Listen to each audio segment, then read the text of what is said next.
Anger. Is anger what Achilles felt towards Hector in the Iliad? Or maybe what Trump feels towards the media? No, not you. Not Can you. you give us a chance? Your organization You're is terrible. attacking the Quiet, state. quiet. Don't be rude. President-elect, can you give us a question? Don't be You're attacking rude. us. Don't be rude. Can you No, I'm give not us a going to give you a question? question. I'm not going to give you a can you question. just- You are fake Or is news. anger maybe what Ellen Page cried on the Stephen Colbert Show? Or Kanye West on the radio? Connect the dots. This is what happens. If you are in a position of power and you hate people, and you want to cause suffering to you them, go through the trouble. You spend your career trying to cause suffering. What do you Kids think are is gonna going be to happen? abused. And they're going to kill themselves. And people are going to be beaten on the street. This needs to stop. Now, who's gonna be the Medici family and stand up and let me create more? Or do you want to marginalize me till I'm out of my moment? How, Sway? You ain't got the answers, man. You ain't got the answers. Though expressed differently, many of these words have come from a place of anger. But what is anger?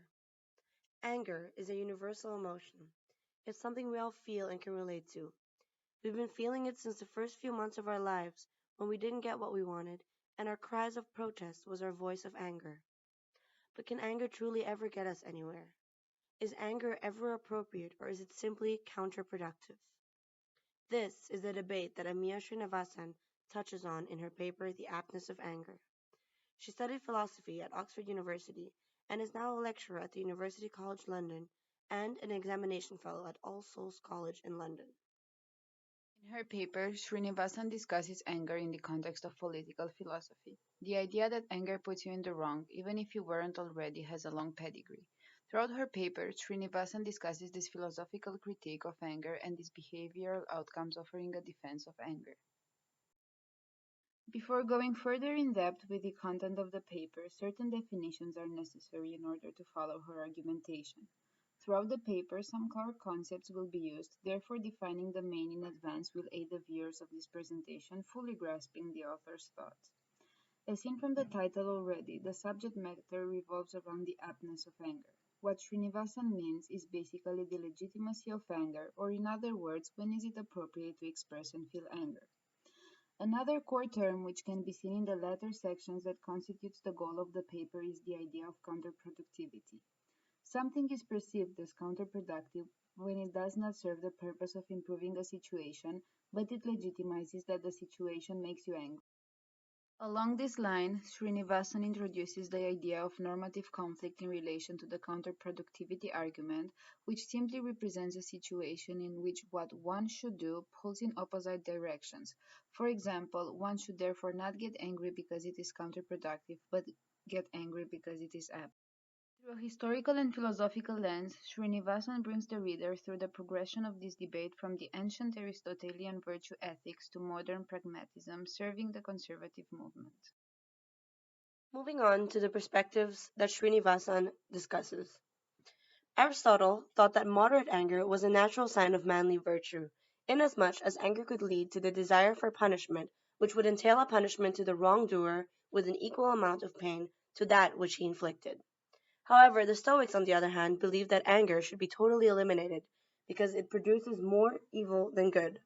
Seneca thought anger was a hideous emotion because it rushes to judgment and only seeks out revenge.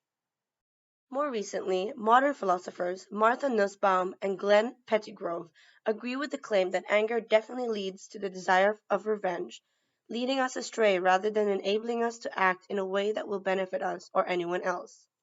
Thus, they conclude that anger should be avoided even when political injustice occurs, as it may alienate possible allies, aggravate conflict, and most importantly, it might undermine the pursuit of I think justice. that it would take a whole lot of nerve for white people today to ask Negroes, do they hate them?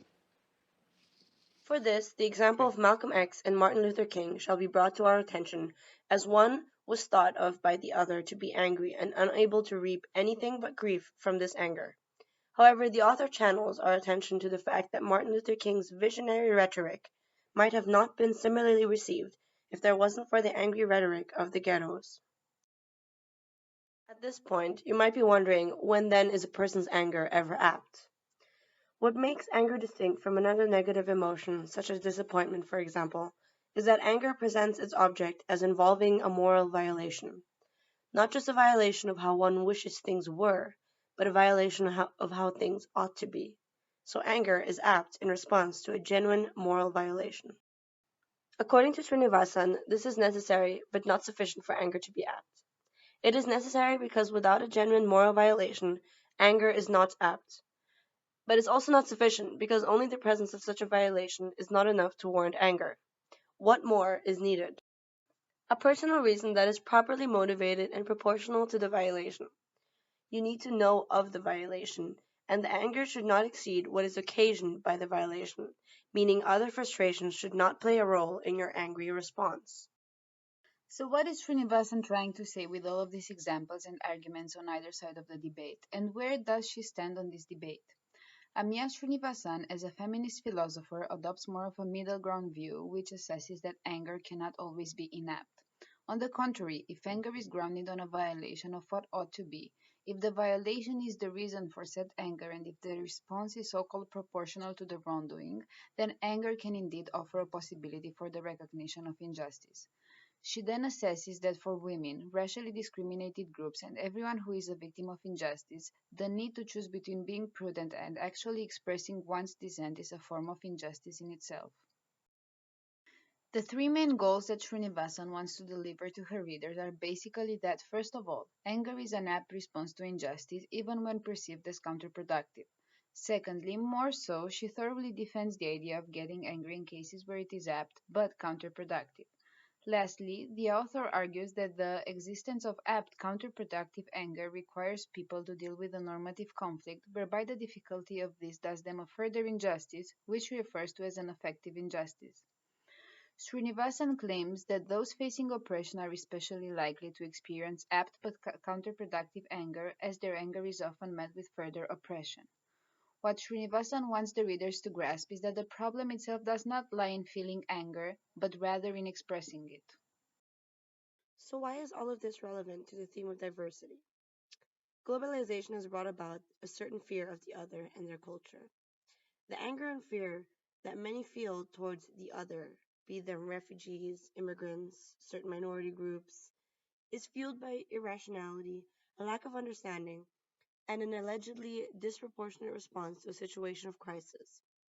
Perhaps if we allow this emotion of anger to no longer be reserved for the President of the United States, but also come from the disadvantaged and the discriminated, our response to the other will be different. Bringing the unthinkable into the fore of political debate could happen if others can also express their dissent. This paper is thus relevant for the theme of diversity because it highlights a large problem that multiculturalism often faces with regards to the minority groups versus dominant groups, and how the former can often feel disadvantaged or even oppressed by the latter through certain injustices done onto them.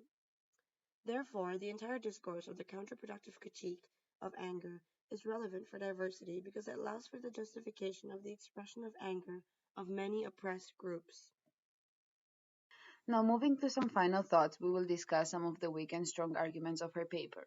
Although Srinivasan's arguments are diverse and touch on a wide philosophical spectrum, using examples of ancient philosophers as well as modern ones, she fails to explain and acknowledge the different political circumstances between the time of the Stoics and that of modern thinkers. Moreover, besides this idea, what we believe to be another weak point was the author's narrow explanation of the connection between anger and violence, which in many situations are interconnected. She explains that certain people have been brought up with violence and thus only know anger through violence, concluding that those people cannot separate the two. We understand her point, however, we believe that she too easily dismisses this point and does not go further into detail about the relationship of violence and anger. On the other hand, her arguments are built on philosophical reflections pertaining to both logic and ethics, which we believe to be a strength of the paper. This offered us a very interesting angle on an emotion which we mostly studied through its behavioral effects from a sociological lens. A further strong point that we found was the general discourse of anger and the expression of anger against a political philosophical background.